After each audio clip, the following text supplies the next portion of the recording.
pemirsa Fibis News, kembali lagi dalam program Fibis Fokus bersama saya Wahyu Sidarta dan Bapak Alfred Pakasi selaku CEO Fibis Consulting.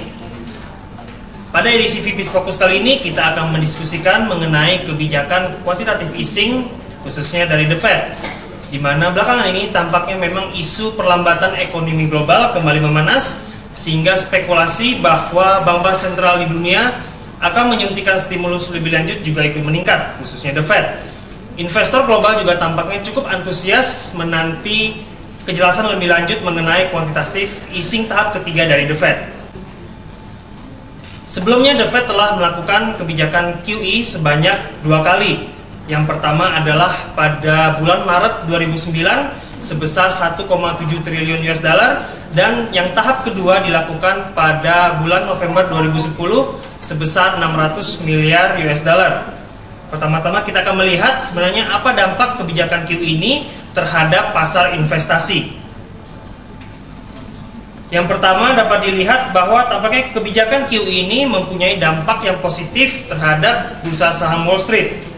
Dapat dilihat setelah QE pertama diluncurkan pada bulan Maret 2009, bursa saham Wall Street mengalami kenaikan yang cukup tajam. Lalu pada saat QE 1 berakhir pada bulan Maret 2010 sempat mengalami penurunan sejenak, namun pada saat QE kedua kembali diluncurkan pada bulan November 2010, bursa saham Wall Street kembali mengalami penguatan.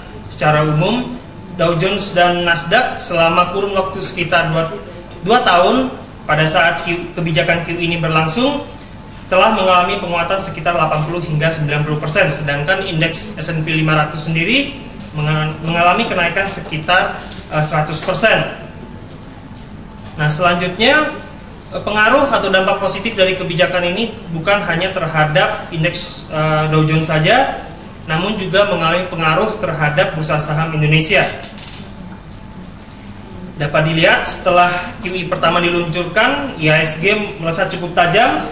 Lalu pada saat QE kedua kembali diluncurkan pada November 2010, indeks dari bursa saham Indonesia juga kembali mengalami penguatan, di mana dapat dilihat selama 2 tahun dalam kurun waktu 2 tahun tersebut IHSG mengalami kenaikan lebih dari 200%.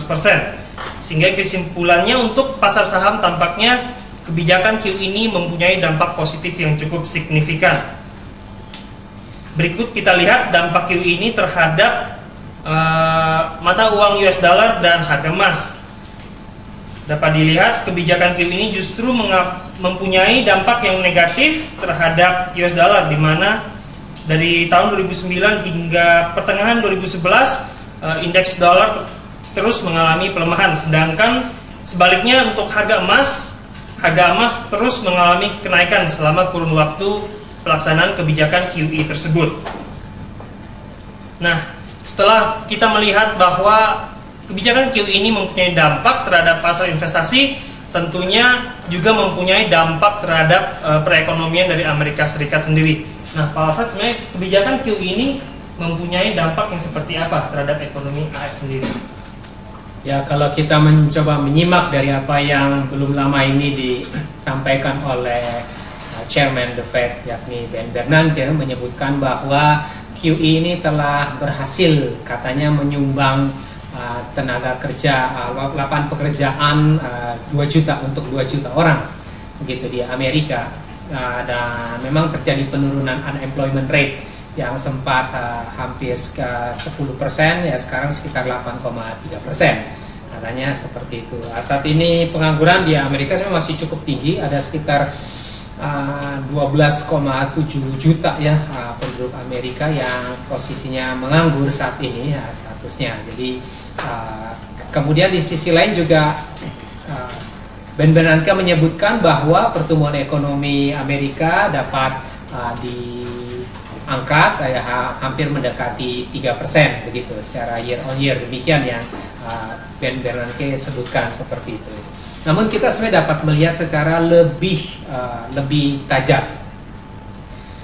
Baiklah, terjadi penambahan lapangan pekerjaan dari QE ini. Tapi apakah itu cukup? Gitu ya. Angka 8,3% tingkat pengangguran di Amerika harusnya ini dilihat sebagai satu masih masih tingkat pengangguran yang tinggi.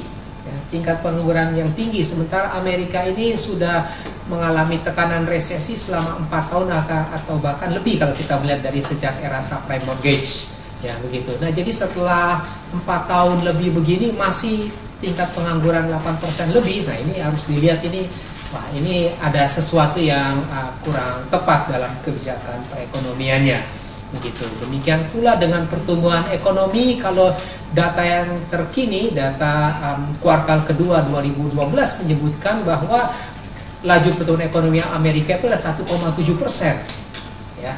Setelah digelontorkan begitu banyak 1,7 triliun QE pertama dan QE kedua sebesar 600 miliar US dollar, ya, maka quarterly growth di Amerika masih 1,7%. Itu harusnya dapat dipandang sebagai sesuatu yang rendah. Ada yang kurang benar kelihatannya di sini untuk sisi sektor ekonomi real. Ya, baik. Seterusnya kita juga bisa melihat, Pak, kalau pada saat QE ini dilaksanakan, bursa saham semua naik. Betul.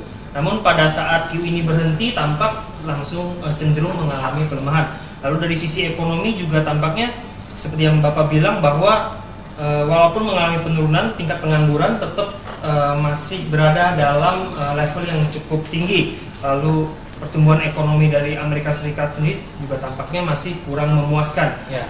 Lalu ini mencerminkan sepertinya kebijakan QE ini kurang efektif. Apakah benar demikian? Lalu apakah perlu bagi The Fed untuk melakukan quantitative easing yang tahap ketiga? Situasinya sekarang adalah pengangguran masih cukup tinggi walaupun terjadi penurunan, tapi masih tetap tinggi. Kemudian perekonomian masih di tingkat yang rendah, ya. Kalau kita sebut ada satu recovery, memang Amerika itu beranjak dari waktu era subprime mortgage itu ke krisis pada waktu itu dari pertumbuhan ekonomi yang negatif growth. Ya, sekarang menjadi positif, tapi di bawah 2%. Begitu. Nah, itu menjadi satu pertanyaan, ini harus dilakukan apa gitu. Jadi somehow The Fed harus melakukan sesuatu.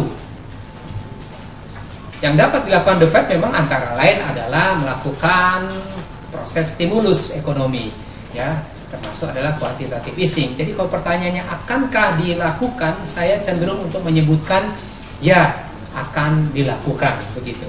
Apakah dalam waktu dekat ini atau mungkin masih agak lebih lama sedikit, barangkali akan dilakukan. Atau bisa juga dilakukan secara agak terselubung, tidak diumumkan secara resmi, tapi kemudian The Fed sendiri sudah melakukan langkah-langkah, misalnya pembelian obligasi dalam negeri pada dasarnya untuk menggelontorkan lebih banyak uang beredar, money supply, supaya dengan demikian diharapkan ada kelonggaran dalam perekonomian yang dapat mendongkrak pertumbuhan ekonomi atau menyediakan pertumbuhan lapangan pekerjaan, kira-kira seperti itu. The Fed mengindikasikan mereka tetap akan melakukan hal-hal untuk menolong akan pertumbuhan ekonomi, begitu. Ya, baik.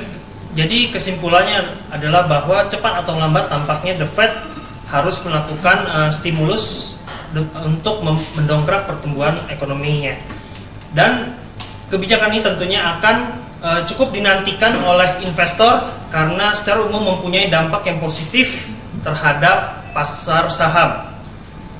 Baik, demikianlah Fibis Fokus kali ini. Semoga dapat bermanfaat bagi Anda semua. Akhir kata, sampai jumpa pada kesempatan berikutnya dan salam Fibis.